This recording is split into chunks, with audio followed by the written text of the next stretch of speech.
కేదార్ మీ నుంచి అసలేం కోరుకున్నాడు? ఆస్తి అంతస్తులా? కాదు కదా, కేవలం గుర్తింపు మాత్రమే. ఇప్పుడు కూడా మీరు బాధపడకూడదని, గొడవెందుకని కేదార్ వెళ్ళిపోవాలని చూస్తున్నాడు. అవును, మీరు చెప్పింది నిజమే. కేదార్ మీ మధ్యన కూర్చొని తింటే పోయేది మీ పరువు కాదు, కేదార్ పరువే. ఎందుకంటే కేదార్ మీకంటే చాలా గొప్ప స్థాయిలో ఉన్నాడు. పద కేదార్, వీళ్ళతో కూర్చొని తినాల్సిన అవసరం లేదు అని దాత్రి తీసుకువెళ్తుంటే, ఆగమ్మ జగదాత్రి అని కమలాకర్ అంటాడు. మీరు మాట్లాడిన మాటల్లో నిజాయితీ ఉంది, కానీ మేము వాటిని నిజం చేయలేం. కానీ మీరు ఈ కుటుంబం కోసం చాలా చేశారు. కష్టాల్లో మాకు తోడుగా ఉన్నారు. కష్టాల్లో సహాయం చేశారు. అన్ని విధాలా తోడుగా ఉన్నారు. అది మాత్రం నిజం. దాన్నెవరూ కూడా కాదనలేరు. మీరు మా కుటుంబం కాకపోయినా మాతో పాటు కలిసి తినే హక్కు, అధికారం మీకున్నాయి. నిష్కా యువరాజ్ ప్రవర్తించిన తీరు అస్సలు కరెక్ట్ కాదు. వాళ్ళ తరపున నేను మిమ్మల్ని క్షమించమని అడుగుతున్నాను అని కమలాకర్ అంటే, మీరేం మాట్లాడుతున్నారో అర్థమవుతుందా అని నిషి యువరాజ్ నిలదీస్తూ ఉంటారు. రేయ్, ఇంటికి వచ్చిన శత్రువుల్ని కూడా మనం మర్యాదగా కూర్చోపెట్టి అన్నం పెట్టి పంపిస్తాము. అలాంటిది వాళ్ళతో మీరు ఇలా మాట్లాడుతూ ఉంటే నేనెలా చూస్తూ ఊరుకుంటాను? మీరు చేసింది ముమ్మాటికి తప్పే. మీరు ఇంకేం మాట్లాడకండి. బూచి, నువ్వు వెళ్ళి చైర్ తీసుకురా అని కమలాకర్ ఆర్డర్ వేయటంతో బూచి ఒక కుర్చీని తీసుకొచ్చి అక్కడ పెడతాడు.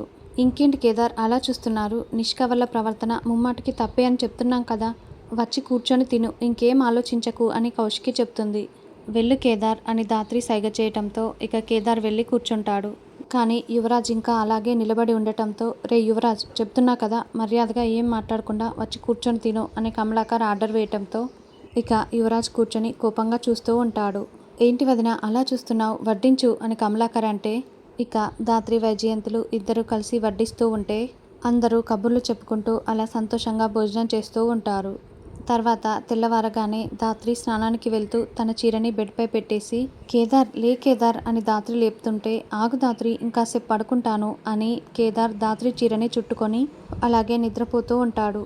ఈ లోపల దాత్రికి వాళ్ళ నాన్న దగ్గర నుండి ఫోన్ వస్తుంది. అప్పుడే కౌశికి, జగదాత్రి ఏంటి ఇంకా కిందికి రాలేదు అని కౌశికి కింది నుండే కేకలు పెడుతూ ఉంటుంది. అయ్యో కేదార్, నాన్న ఫోన్ చేశారు, నేను నాన్నతో మాట్లాడుతున్నాను. నువ్వు ఈ లోపల కిందకి వెళ్ళి వదినతో వచ్చేస్తుందని చెప్పవా? ప్లీజ్ ప్లీజ్ వెళ్ళవా అని దాత్రి చెప్తూ ఉంటుంది. ఇక నిద్రమత్తులో ఉన్న కేదార్ చీరని అలాగే చుట్టుకొని బయటికి వెళ్తుంటే అప్పుడే కాచి చూసేసి, అదేంటి అన్నయ్య ఈ అవతారంలో వెళ్తున్నాడు? కింద అందరూ ఉన్నారు, చూస్తే ఇంకేమైనా ఉందా? అన్నయ్య అన్నయ్య అని పిలిచేలోపే కేదార్ లిఫ్ట్లో కిందకి దిగేస్తాడు. కేదార్, ఏంటి అవతారం అని కేదార్ని చూసి అందరూ నవ్వుతూ ఉంటారు. అయ్యో అక్క, నువ్వు దాత్రిని పిలిచావంట, కానీ దాత్రి వాళ్ళ నాన్నతో ఫోన్ మాట్లాడుతుంది. ఆ విషయం చెప్దామనే వచ్చానక్క. నాకు ఇంకా నిద్రమబ్బు పోలేదు, అందుకే ఇలా ఉన్నానని కేదార్ చెప్తాడు. ఇదిగో అబ్బి, ఒకసారి నీ అవతారం అద్దంలో చూసుకో అని వైజయంతి అంటుంది. అప్పుడే దాత్రి కిందకి వచ్చేసి కేదార్ని అలా చూసేసి, అయ్యో కేదార్ కేదార్ అని దాత్రి చెప్తూ ఉంటే, ఏమైంది, ఎందుకు అందరూ నన్ను అలా చూస్తున్నారు అని కేదార్ అడుగుతూ ఉంటే, ఒకసారి పక్కకు తిరిగి అద్దంలో చూసుకో, అప్పుడు నీకే తెలుస్తుందని నిషి వైజయంతి చెప్తారు. వీడేంటి ఇలా ఉన్నాడు అని కేదార్ అద్దంలో తనకు తానే చూసుకొని మళ్ళీ నిద్రమబ్బులో నుండి తేరుకొని, అయ్యో నేనేంటి ఇలా చీర చుట్టేసుకున్నాను, అది కాదక్క, అది అది అని కేదార్ నసుకుతూ ఉంటాడు. అయ్యో ముందు నువ్వు వెళ్ళు కేదార్ అని దాత్రి అంటుంది. కేదార్ పరుగులు పెడుతూ వెళ్ళిపోగానే అందరూ నవ్వుకుంటూ ఉంటారు. అంటే వదినా, అది అది అని దాత్రి నసుకుతూ ఉంటే, ఏమే నీ బాధ నాకు అర్థమవుతుంది, ముందు వెళ్ళవే అని నిషి అంటుంది. అయ్యో అని కేదార్ రూమ్లో టెన్షన్ పడుతూ ఉంటే దాత్రి లోపలికి వచ్చి నవ్వుతూ ఉంటుంది. కింద అందరూ నన్ను చూసి నవ్వుకున్నారు కదా, నవ్వలేదని మాత్రం చెప్పకు అని కేదార్ అంటే, మరి నువ్వు నా శారీ కట్టుకొని వస్తే అందరూ నవ్వక ఇంకేం చేస్తారని దాత్రి నవ్వుతూ ఉంటుంది.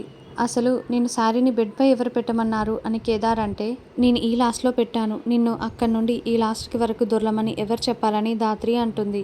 కానీ ఒక్క మాట, నువ్వు శారీలో సూపర్ ఉన్నావని దాత్రి అంటే, లిప్స్టిక్ కూడా వేసుకుంటా, మేకప్ వేసుకుంటా అని కేదార్ కోప్పడుతూ ఉంటాడు.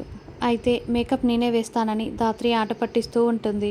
ఇక కేదార్ వాష్రూమ్లోకి వెళ్ళగానే, అయ్యో కేదార్, నేను ముందు వాష్రూమ్లోకి వెళ్ళాలి, రూల్స్ బ్రేక్ చేయకని దాత్రి అంటుంది. రూల్స్ ఉన్నదే అప్పుడప్పుడు బ్రేక్ చేయటానికి దాత్రి. ఈరోజు నువ్వు నన్ను చూసి నవ్వినందుకు నేను 1 అవర్ వాష్రూమ్లోనే ఉంటాను, బయటికి రాను. ఇదే నీకు పనిష్మెంట్ అని కేదార్ అంటాడు. సరే కేదార్, త్వరగా రా, ఆఫీస్కి వెళ్ళాలని దాత్రి అంటుంది. తర్వాత కిరణ్ రమ్య మాట్లాడుకుంటూ స్టేషన్ లోపలికి వస్తారు. అదేంటి స్టేషన్ల నుండి ఇలా పొగలొస్తున్నాయేంటి అని అనుకొని ఇక వెంటనే దాత్రికి ఫోన్ చేస్తారు. మేడం, స్టేషన్లో నుండి పొగలొస్తున్నాయి మేడం, అవేంటో చూడ్డానికి వెళ్దామనుకున్నా మా వల్ల కావట్లేదు మేడం అని రమ్య చెప్పటంతో, ఇదిగో 2 మినిట్స్లో అక్కడ ఉంటామని దాత్రి కేదార్లు చెప్తారు. అసలేంటి పొగలు అని ఆలోచిస్తూ ఉండగానే అప్పుడే సాధునాయక్ అక్కడికి వస్తాడు. ఏంటి పొగలు అని సాధునాయక్ అంటే, అదే సార్ మాకు కూడా అర్థం కావట్లేదు అని చుట్టూ చెక్ చేసి డోర్స్ అన్నీ క్లోజ్గానే ఉన్నాయి, కానీ పొగలు ఎలా వస్తున్నాయని ధాత్రి చెప్తుంది. ఫైర్ ఎక్కువగా ఉంటే పొగలు బాగా కనిపిస్తాయి కదా, కానీ ఫైర్ అయితే కాదని అనిపిస్తుందని కేదార్ అంటాడు. ఇదంతా మీనన్ పనే కావచ్చు, ఏదైనా ఫైల్ కోసం ఇలా చేశాడేమో అని రమ్య అంటే, అయినా మన దగ్గర ఇప్పుడు మీనన్కి కావలసిన ఫైల్స్ ఏం లేవు కదా, ఆ గణపతి ఫైల్ కూడా వేరే స్టేషన్లో కదా ఉన్నదే అని ధాత్రి అంటుంది. మరి సింధు ఎక్కడ, లోపలే ఉందా, పొగలో ఇరుక్కుపోయి ఉంటుందా? మేము వెళ్ళి చూస్తామని ధాత్రి కేదార్లు డోర్లు పగలగొట్టుకొని లోపలికి వెళ్తారు. సింధు ఎక్కడా కనిపించట్లేదే అని కంగారు పడుతూ ఉంటారు. అలా మొత్తం వెతకగా ఒకచోట సింధు పడిపోయి ఉంటుంది. అదేంటి, సింధు ఈ పొగను పీల్చుకొని స్పృహ తప్పి పడిపోయి ఉంటుంది అని ధాత్రి కేదార్లు పరుగులు పెడుతూ సింధు దగ్గరికి వెళ్ళి సింధు లే అని లేపటంతో ఇక సింధు లేచి ఒక్కసారిగా కూర్చుంటుంది. అక్క మేడం, బావసార్ అని సింధు పిలుస్తూ ఉంటే, నువ్వేంటి ఇంత ఎనర్జెటిక్గా ఉన్నావు, నువ్వు కళ్ళు తిరిగి పడిపోలేదా అని ధాత్రి అంటే, నా పాటికి నేను యోగాసనాలు వేసుకుంటూ ఉంటే మీరే వచ్చి నన్ను లేపి మళ్ళీ నేను కళ్ళు తిరిగి పడిపోయానని అడుగుతున్నారేంటి అని సింధు అంటుంది. ఏంటి, యోగాసనాలు వేసుకుంటున్నావా, మరి పొగేంటి అని ధాత్రి అంటే, అది నేను నీళ్లు కాగబెట్టుకోవటం కోసమని పొయ్యి మీద పెట్టాను, అదే మంట ఆరిపోయి ఇలా పొగలా కమ్ముకొని ఉంటుంది. అమ్మో, నా నీళ్లు కాగలేదేమో, వెళ్ళి చూడాలని సింధు లోపలికి వెళ్తుంది. అక్కడ సింధు కట్టెల పొయ్యి మీద నీళ్లు పెట్టి ఉంటుంది. ఇది ఆఫీస్ అనుకున్నావా, ఇంకేమనుకున్నావు, ఇలా మార్చేశావు, నీ క్రియేటివిటీని సాధునాయక్ సార్ ఎలా పొగుడుతారో చూడు అని ధాత్రి అంటుంది. మీరే ఒకసారి లోపలికి వచ్చి చూడండి అని సాధునాయక్ని లోపలికి తీసుకొస్తారు.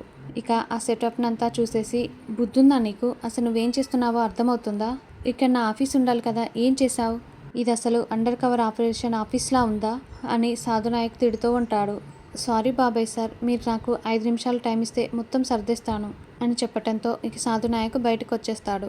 ఏ మాట కామాటే సింధు, ఇది ఉయ్యాలా అని కేదార్ దానిపై కూర్చోగానే అది కాస్త విరిగిపోయి కేదార్ కింద పడిపోతాడు. అమ్మో, నా నడు విరిగిపోయిందే అని కేదార్ అరుస్తూ ఉంటే, బావసార్ ఇలా వచ్చి కూర్చోండి సార్ అని సింధు నొక్కుతూ ఉంటుంది.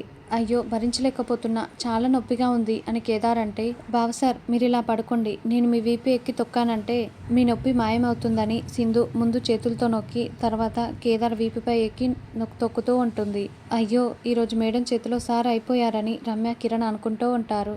ఏంటి కేదార్, నడుము చాలా నొప్పిగా ఉందా, పొద్దున మెడ పట్టేసిందన్నావే, నేను నొక్కనా అని ధాత్రి వచ్చి అడుగుతూ ఉంటే, ఏంటి ధాత్రి, నా పీక నొక్కి చంపేస్తావా, కొంచెం నొప్పిగా ఉంటే సింధు చేత తొక్కించుకున్నాను అంతే ధాత్రి అని కేదార్ అంటాడు.